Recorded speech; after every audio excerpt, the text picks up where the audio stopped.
চাহিদার নিয়মের ব্যতিক্রম থেকে একটা টপিক। চাহিদার নিয়মটা আমরা জেনেছিলাম যে যদি অন্যান্য বিষয়ে স্থির থাকে, তার মধ্যে যদি কি হয়, অন্যান্য বিষয়ে স্থির থাকা অবস্থায় যদি দ্রব্যের দাম বাড়ে চাহিদা কমবে, দ্রব্যের দাম কমলে চাহিদা বাড়বে। এই যে একটা বিপরীত সম্পর্ক দামের সঙ্গে চাহিদার পরিমাণের, এটাকে আমরা বলেছিলাম চাহিদার নিয়ম। তো চাহিদার নিয়মে কিছু ব্যতিক্রম রয়েছে। এরকম ব্যতিক্রম রয়েছে, সেগুলো নিয়ে আমরা আজকে এখন আলোচনা করব। একটাই আজকে আলোচনা করব, সেটা হচ্ছে গিভেন রুল। প্রথমেই আমরা দেখব given rule. Exceptions of law of demand,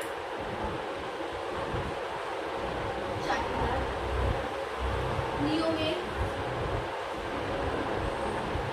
ব্যতিক্রম, exceptions of given rule।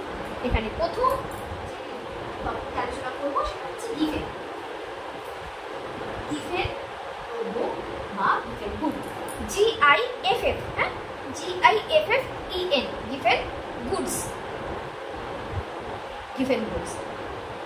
তো এখানে একটা গল্প আছে। 19 শতাব্দীতে স্যার রবার্ট গিভেন সর্বপ্রথম এই উদাহরণটা ব্যবহার করেছিলেন। ওখানে ব্যাপারটা হয়েছিল, আয়ারল্যান্ডের অধিবাসী, আয়ারল্যান্ড একটা জায়গা যেখানে লোকজন খুব গরিব ছিল। আচ্ছা, দুটো জিনিস, কি দুটো জিনিস? একটা হচ্ছে মাংস আর একটা কি আলু, ঠিক আছে? হ্যাঁ, মাংস আর আলু দিয়েছিল, আর তো নেই, এটাই তো দেখা হয়েছিল, এটাই থাকবে। তো মাংস আলু আমরা মোটামুটি এখনকার হিসাব দিয়ে যদি করি, মাংসের দাম তো 200 টাকা, আলুর দাম 20 টাকা, ঠিক আছে? মাংস আর আলুর দাম 20 টাকা। এবার আলুর দাম ধরো বেড়ে গেছে, আলুর দাম 20 টাকা থেকে বেড়ে ধরো 25 টাকা হয়ে গেছে। ওখানকার লোকেরা এই দুটো জিনিসকেই পেট ভরায়। এবার ভাবো, আলুর দামটা বেড়ে গেছে, লোকগুলো কি ভাবছে? তাহলে এমনি নর্মাল ভাবে আমরা যদি চাহিদার নিয়ম অনুযায়ী হাঁটি, তাহলে কিরকম ভাবে আলুর চাহিদা কমে যাবে, লোক মাংস বেশি কিনবে। কিন্তু কম্পেয়ার করে দেখো, লোকগুলোর কাছে টাকা পয়সা কম আছে, গরিব লোক, তো তাদের ক্ষেত্রে এই দুটো যদি কম্পেয়ার করে, দেখছে এটা 200 টাকা আর এটা হচ্ছে 25 টাকা, অনেকটা বেশি এই 200 টাকাটা। তার থেকে ভাই মাংসটা খাওয়া বন্ধই করে দে, আলু খেয়েই পুরোটা পেট ভরাবো। তো এখানে আলুর দাম বাড়লো, তবুও কি হয়ে গেল, ওর চাহিদাটা কি হয়ে যাচ্ছে, বেড়ে যাচ্ছে। তো আলুর দাম বাড়ছে, বা থাক, কিছু লিখতে লাগবে না, তোমরা লিখতে পারো, তোমরা লেখো যে আলুর দাম বাড়ছে তবুও চাহিদা বাড়ে,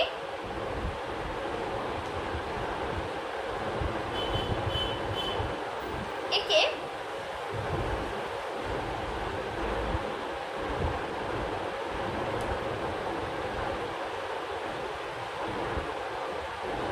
চাহিদা বাড়ে, ব্যাস চাহিদা বাড়ে। এবার গিভেন দ্রব্য কাকে বলে যদি বলতে হয়, তো তোমরা লিখতে পারো, আমি তোমাদেরকে বলছি, তোমরা লেখো গিভেন দ্রব্য কাকে বলে।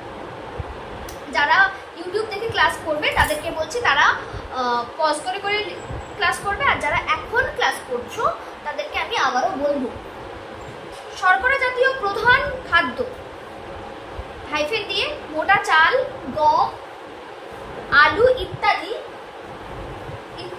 দাম বাড়লে ক্রেতা তুলনামূলকভাবে উৎকৃষ্ট দ্রব্য যেমন মাছ, মাংস, মাখন ইত্যাদি ভোগ কমিয়ে জীবন ধারণের জন্য অতি প্রয়োজনীয় শর্করা জাতীয় প্রধান খাদ্যগুলি বেশি পরিমাণে কিনে থাকে।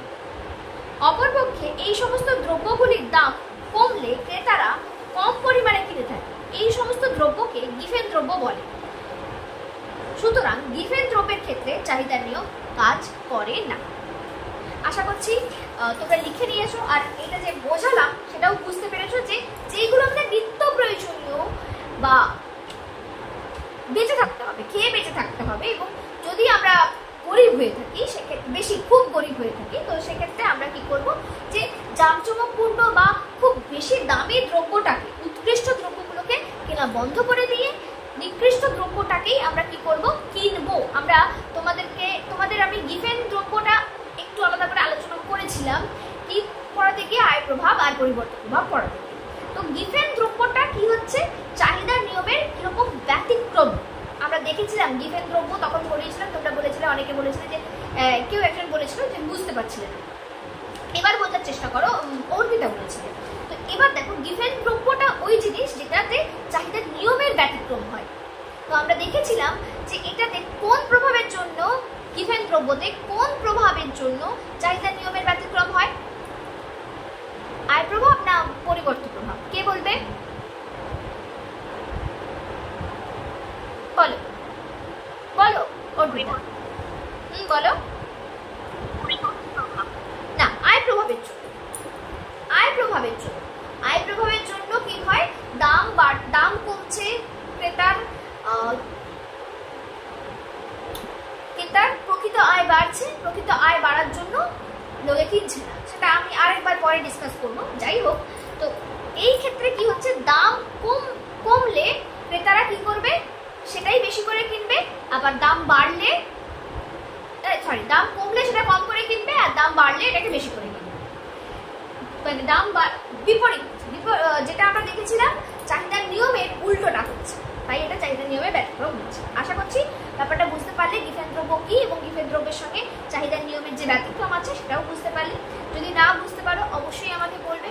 আর যদি আমার পড়ানো ভালো লাগে, আমার কাছে যদি অনলাইন বা অফলাইন ক্লাস করতে চাও, অবশ্যই কন্ট্যাক্ট করতে পারো। কন্ট্যাক্ট ডিটেলস ডিসক্রিপশন বক্সে দিয়ে আছে।